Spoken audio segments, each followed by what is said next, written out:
ರಾಜ್ಯ ರಾಜಕೀಯದಲ್ಲಿ ಮತ್ತೆ ಆಕ್ಟಿವ್ ಆಗ್ತಾ ಇದ್ದಾರೆ ಕುಮಾರಸ್ವಾಮಿ. ಹಲವು ದಿನಗಳ ಬಳಿಕ ಕೋರ್ ಕಮಿಟಿ ಸಭೆಯನ್ನು ಕರೆದಿದ್ದಾರೆ ಎಚ್ಡಿಕೆ. ಇವತ್ತು ಸಂಜೆ 4 ಗಂಟೆಗೆ ಜೆಪಿ ನಗರದ ಅವರ ನಿವಾಸದಲ್ಲಿ ಕೋರ್ ಕಮಿಟಿ ಸಭೆ ಇದೆ. ಪಕ್ಷ ಸಂಘಟನೆ, ಪ್ರಚಲಿತ ರಾಜಕೀಯ ವಿದ್ಯಮಾನಗಳು ಸೇರಿದಂತೆ ರಾಜ್ಯದಲ್ಲಿ ಸರ್ಕಾರದ ವಿರುದ್ಧ ಸಂಘಟಿತ ಹೋರಾಟದ ಬಗ್ಗೆ ಚರ್ಚೆಯನ್ನ ಮಾಡಲಿದ್ದಾರೆ. ಮುಂಬರುವ ಸ್ಥಳೀಯ ಸಂಸ್ಥೆಗಳ ಚುನಾವಣೆಗೆ ಇದರ ಬಗ್ಗೆಯೂ ಕೂಡ ಚರ್ಚೆಯನ್ನ ಮಾಡಿ ಸಿದ್ಧತೆಯನ್ನ ಮಾಡಿಕೊಳ್ಬೇಕಾಗತ್ತೆ. ಹಾಗೇನೆ ಜಿಬಿಎ ಚುನಾವಣೆಯ ಬಗ್ಗೆಯೂ ಕೂಡ ಹೆಚ್ಚು ಗಮನವನ್ನು ಹರಿಸುವುದಕ್ಕೆ ಇದೀಗ ಜೆಡಿಎಸ್ ಮುಂದಾಗ್ತಾ ಇರುವಂಥದ್ದು. ಪಕ್ಷದಲ್ಲಿ ಶಾಸಕರ ಹೋರಾಟದ ಹೊಂದಾಣಿಕೆಯ ಬಗ್ಗೆ ಚರ್ಚೆಯನ್ನ ಮಾಡಲಿದ್ದಾರೆ ಅನ್ನೋದ್ರ ಬಗ್ಗೆ ಮಾಹಿತಿ ಸಿಗ್ತಾ ಇದೆ. ಬಹುದಿನಗಳ ನಂತರ ಕುಮಾರಸ್ವಾಮಿ ಅವರು ಇದೀಗ ಆಕ್ಟಿವ್ ಆಗ್ತಾ ಇದ್ದಾರೆ ರಾಜ್ಯದ ವಿಚಾರಕ್ಕೆ ಸಂಬಂಧಪಟ್ಟಂತೆ. ಯಾಕಂದರೆ ಮೀಟಿಂಗ್ಗಳಾಗಿರಲಿಲ್ಲ, ಈಗ ರಾಜ್ಯ ರಾಜಕಾರಣದಲ್ಲಿ ಆಕ್ಟಿವ್ ಆಗ್ತಾ ಇದ್ದಾರೆ. ಎಲೆಕ್ಷನ್ಸ್ಗಳು ಬರ್ತಾ ಇದೆ, ಸ್ಥಳೀಯ ಮಟ್ಟದ ಚುನಾವಣೆಗಳು, ಜಿಬಿಎ ಚುನಾವಣೆ ಬೇರೆ. ಸೊ ಹಾಗಾಗಿ ತಯಾರಿಗಳನ್ನು ಮಾಡ್ಕೊಳ್ಬೇಕಾಗತ್ತೆ. BJP ತಯಾರಿನ ಮಾಡ್ಕೊಳ್ತಾ ಇದೆ.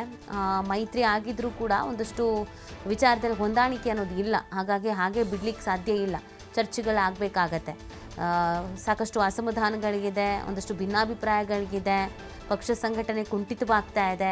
ಇದೆಲ್ಲದ್ರ ಬಗ್ಗೆ ಫೋಕಸ್ ಮಾಡಬೇಕಾಗತ್ತೆ, ಚರ್ಚೆಯನ್ನು ಮಾಡಬೇಕಾಗತ್ತೆ. ಹಾಗಾಗಿ ಇವತ್ತಿನ ಈ ಸಭೆ ಮಹತ್ವ ಪಡ್ಕೊಳ್ತಾ ಇದೆ. ಬಹುದಿನಗಳ ನಂತರ ಕರೀತಾ ಇರುವಂಥ ಹಿನ್ನೆಲೆಯಲ್ಲಿ ಏನು ಚರ್ಚೆ ಆಗುತ್ತೆ, ಏನು ನಿರ್ಧಾರ ಕೈಗೊಳ್ತಾರೆ, ಇದು ಸಹಜವಾಗಿ ಒಂದು ಕುತೂಹಲ ಅನ್ನೋದು ಇದ್ದೇ ಇದೆ. ಯಾಕಂದರೆ ನೋಡಿ, ಈಗ GBA ಎಲೆಕ್ಷನ್ ಅಥವಾ ಸ್ಥಳೀಯ ಚುನಾವಣೆಗಳು ಅಂತ ಬಂದಾಗ JDS ಏನೇ BJP ಜೊತೆಗೆ ಮೈತ್ರಿ ಆಗಿದ್ದರೂ ತನ್ನ ಸ್ವಂತ ಬಲದ ಮೇಲೆ ಹೋರಾಟವನ್ನು ಮಾಡಬೇಕಾಗತ್ತೆ ಕೆಲವು ಪ್ರದೇಶಗಳಲ್ಲಿ.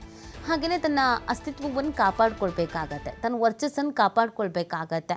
ಸೊ ಹೀಗಿರಬೇಕಾದ್ರೆ ಸುಮ್ಮನೆ ಮನೇಲಿ ಕೂರ್ಲಿಕ್ಕೆ ಆಗೋದಿಲ್ಲ, ಒಂದಷ್ಟು ಸ್ಟ್ರಾಟಜಿಗಳನ್ನು ಮಾಡಬೇಕಾಗತ್ತೆ.